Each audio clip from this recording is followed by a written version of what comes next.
Habang namamasyal nga pala kami ng aking asawa nitong gabi sa Marikina Palengke, ay meron ako na-discovery. Ang aking palang kaibigan ay ito ang kanyang kinabubuhay. Bigla naman naantig ang aking puso at medyo ako ay naawa. Kaya sana kapag medyo sumahod na sa pagbablog ay makatulong ako sa kanya kahit konti. Ano yung bubuhatin mo? Hindi, dyan lang ulit.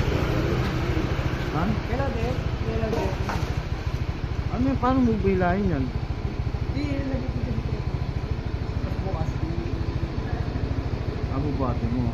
Wala na, patay mo na yan yung video. Oh, ito nga pala yung tropa ko. Ayan oh, ayan oh. Nangangalakal siya ngayon oh. Yung mga kapatid niya, shoutout daw, hinahanap ka niya, hinahanap kayo. Oh, baka daw nakakalimutan nyo na siya. Oh, ano sasabihin mo sa kapatid mo? Magbigay ka ng pera. Oh, magbigay ka daw ng pera. Oh, ayan oh.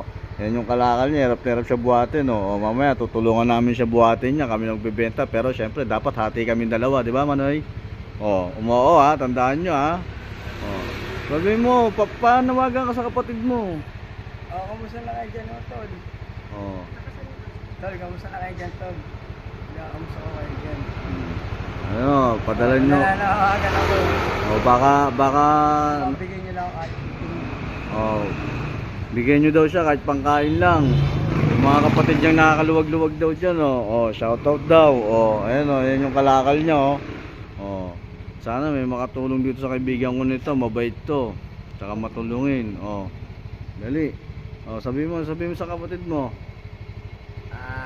aking mga Nananawagan ako. nananawagan ako sa utol ko. Oh. Lalo naman, bagdi niya walang kunting Oh, yan yung kwarta lang. oh, yan oh.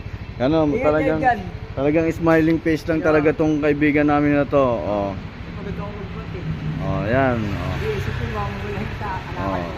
Oh, yung kalakal daw niya baka mawala. Oh. Naman mo dito, maraming pulo. Oh, sige.